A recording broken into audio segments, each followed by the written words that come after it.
to this intro session. I guess I'm the first person, so I'm just going to give a brief introduction to my lab. First of all, I'm Jeff Farrell. I'm in the organic chemistry division, but we deal with organic materials, and I'll tell you why here. So we all know there's an issue that we're facing, everyone on Earth, which is man-made climate change. It's sort of up to you guys and to me to address this in some way. But the problem is not just climate change, but that as we move along, the energy demands of the Earth are not going down. They're going up. And people want more and more new technology as well, right? So you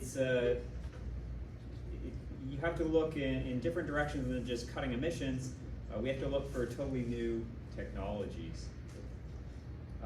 So these technologies you can imagine are things like clean energy, so your solar, wind, whatever.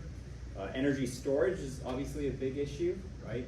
There's a big interest these days in battery manufacture and battery research. And as well, energy efficient electronics. So already we see things like organic light emitting diodes adapted for lighting purposes. And this is a huge energy saving technology. So organic materials sort of offer opportunities to benefit the world in all these areas, right? You can think of clean energy production with organic solar cells, which these days are getting close to commercial viability in terms of how efficient they are. As well, energy storage, there's emerging organic battery materials or organic materials used for battery anodes or cathodes. As well, energy efficient electronics, we already mentioned OLEDs, but different components might be made out of organic materials as well, like transistors.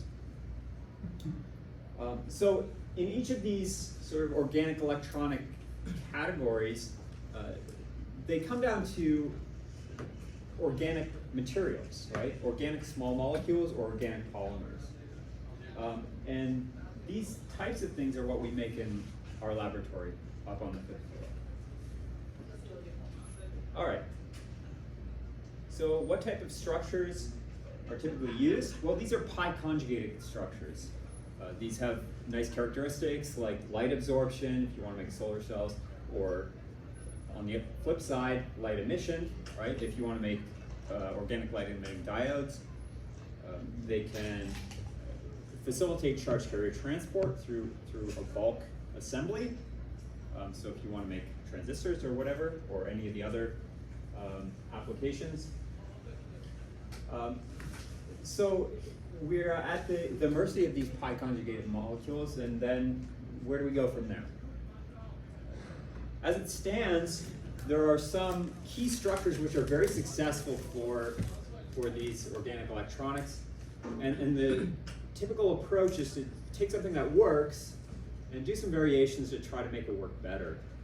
In our lab, we want to rethink the pi conjugated structure itself and do something a little bit different than your typical honeycomb arrangement of carbon in a nice shape, okay? So for example, we have interest in putting heteroatoms in our pi conjugated system instead of carbon. So if you put something like boron in there, you have fewer electrons. If you put nitrogen in there, you have more electrons than usual. And they're both similar in size to carbon, so you can get away with having similar pi scaffold geometries.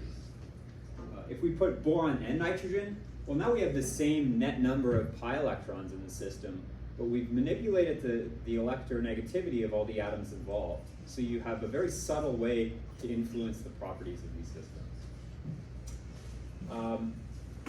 As well, we're interested in changing the shapes of our pi systems from the typical flat structure to maybe more curved ones. And you can do this by putting inside 5 or 7 membered rings. 5 membered rings give positive curvature like a ball, whereas 7-membered rings give a saddle shape, negative curvature, and they can make these things not only curved, but dynamic, so they can now be flexible. On top of that, these have electronic effects, like you can make it electron rich with a 7-membered ring, electron poor with a 5-membered ring. So we have another dimension of control of the properties of these compounds. So with that, we want to make a sort of a leap of faith to these new, completely unseen pi scaffolds to see what we can do with them.